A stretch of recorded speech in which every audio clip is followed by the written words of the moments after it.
It's time now for a look latest in local news. In the news, the Wayne County Board of Education met Tuesday for the regular meeting, and the board voted to move forward with selling $6 million worth of bonds to raise money up front for their capital outlay projects. Both Attorney Bob Smith and Bill Camp on hand with the documents for the superintendent board to sign. And the next step is that the county will meet Monday night and approve the resolution to allow the selling of the bonds. Here was Bill Camp explaining the process to board members, telling them they're in great financial shape as the SPLOST money continues to roll in at a higher rate than anticipated.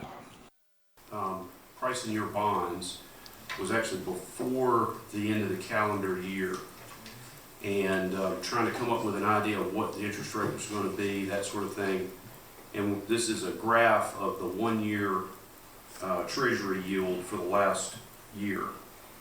We watched in November and December rates come down a little bit. They kept trending that way, which is good for your particular situation.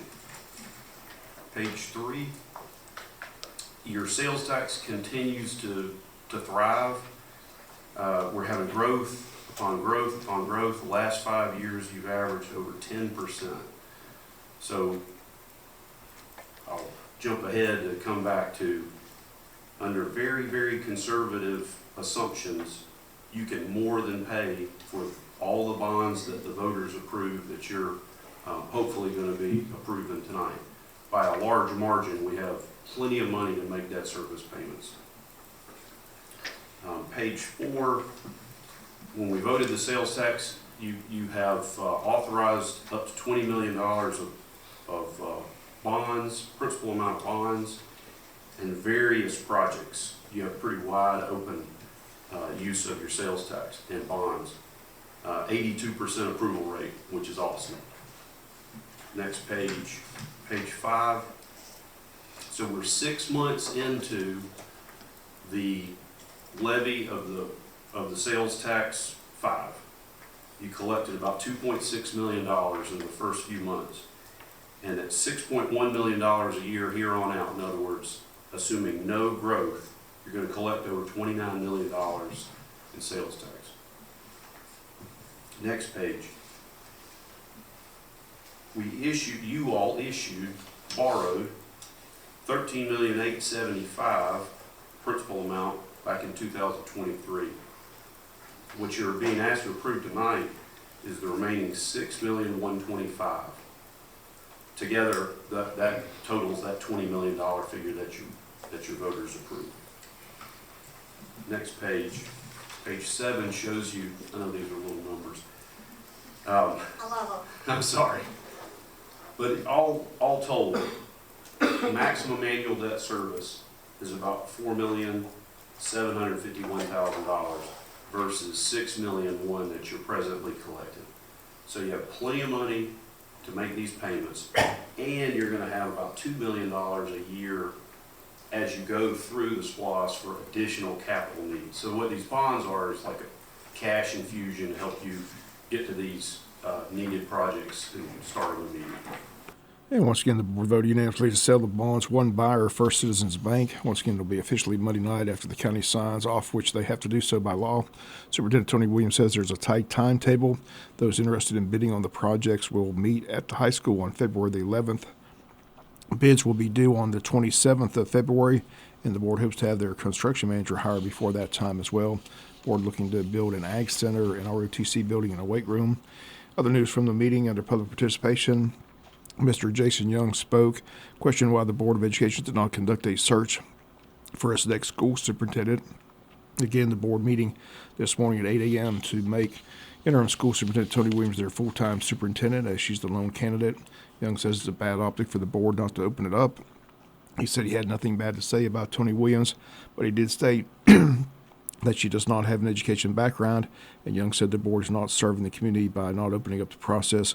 Also asked if they had a plan to make up any or all the days missed due to the hurricane and tropical storm. Approximately 17 days of school have been missed due to cancellations and postponements. On the agenda was a topic of virtual learning. Interim Superintendent Tony Williams says that she'll be soon presenting the board several suggestions to have a plan when students and teachers can't make it to the schools. The board addressed the House Bill 581 new single statewide homestead exemption. Board voted unanimously not to opt out, similar to the county's decision. Under recognitions, Odom Elementary was recognized as a Title I school for the year 2024. Title I schools recognized as the top 5% of schools in the state of Georgia. Principal Clarence Washington and Martha Ross Smith on hand gave his principal report, and the classified employee recognized from that school was Deborah Dodge, a parapro at the school. Certified employee recognized was teacher Holly McNabb, and the student recognized was Abriela Rojas. Personnel on the agenda. Here's a list of the personnel approved. Certified recommendations: Nathan Haley, James E. Bacon Elementary School. Classified recommendations: Candace Gonzalez Hernandez, Transportation. Teresa Linderman, Jesup Elementary School. Classified resignations: Gregory Coleman, Transportation, and Donnie Jones, James E. Bacon Elementary School. We'll be back with more news after this word from our sponsor, other commercial messages, so please stay tuned. Case state of Georgia versus former DA Jackie Johnson is underway at the Glenn County Courthouse as a jury of 9 women and 3 men have been selected among the 12 jurors, 2 of whom are minorities. Both the defense and the state gave their opening statements on Tuesday. That's the only action that took place at the courthouse. The evidence portion begins today. The attorney from the Attorney General's office told the jury that defendant Jackie Johnson put the interest of her chief investigator ahead of the victim, Ahmaud Arbery. He says this is the core of the state's case. Brian Steele, who was representing the defendant, Jackie Johnson, told the court that she did not violate her oath of office. Steele says Johnson's been pulled in as the person who stopped the arrest of Travis McMichael in violation of her oath of office. Steele told the jury that she is not guilty. Prosecutors for Attorney General Chris Carr's office told the jury that Johnson used her position as DA of the circuit to protect Greg McMichael and urge police not to arrest Travis McMichael, both who are serving life sentences for the murder of Ahmaud Arbery. Once again, the defense says she recused herself from handling the case because of McMichael's involvement. The state says she hindered the investigation. Again, the evidence portion of the trial begins today in Glenn County, and they state the trial is expected to last a week and a half. WIFO has obtained the identity of that deceased body found last Friday in an upstairs bedroom of residents at 204 North Palm Street, in which the Jesup PD responded to a call regarding the deceased body at the residence. Upon arrival, they confirmed that the presence of a deceased body was located inside the residence. Fire department had to respond to that residence back on January the 6th to a structure fire, and upon arrival, the Jesup Fire Department found a 2-story structure with the second floor fully engulfed in flames. Fire was contained and brought under control within 30 minutes. Upon being contacted, the body was discovered at the residence this past Friday. The Georgia State Fire Marshal's office has been called in to investigate. Preliminary investigation also is being conducted by the Jesup PD. The name of the deceased is Mark Osborne. He's a Wayne County graduate. From all reports, the body had been in the building since the fire occurred January 6th. And the State Fire Marshal's office is conducting a full investigation. They said if anyone has information regarding this incident, you're asked to call the Jesup PD at 912-427-1300 or the State Fire Marshal's office. That number is 470-572-5722. We'll be back with some final news notes after this word from our sponsor, other commercial messages, so please stay tuned.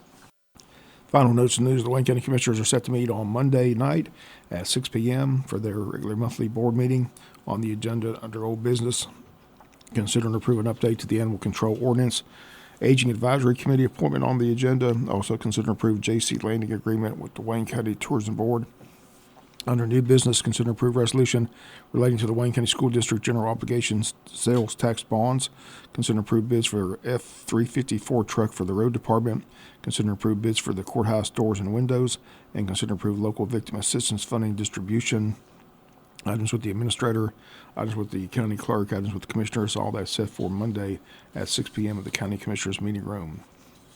The Wayne County Chamber of Commerce selling tickets to their annual State of Education event set for February 13th from 11 to 1 to Coastal Pines Technical College. Tickets for members $30, tickets for non-members $40. And if you're interested in purchasing a ticket, contact the Wayne County Chamber of Commerce at number 912-427-2028. And that's going to do it for latest in local news. Sports comes your way in a few minutes. Bob Morgan, have a great day.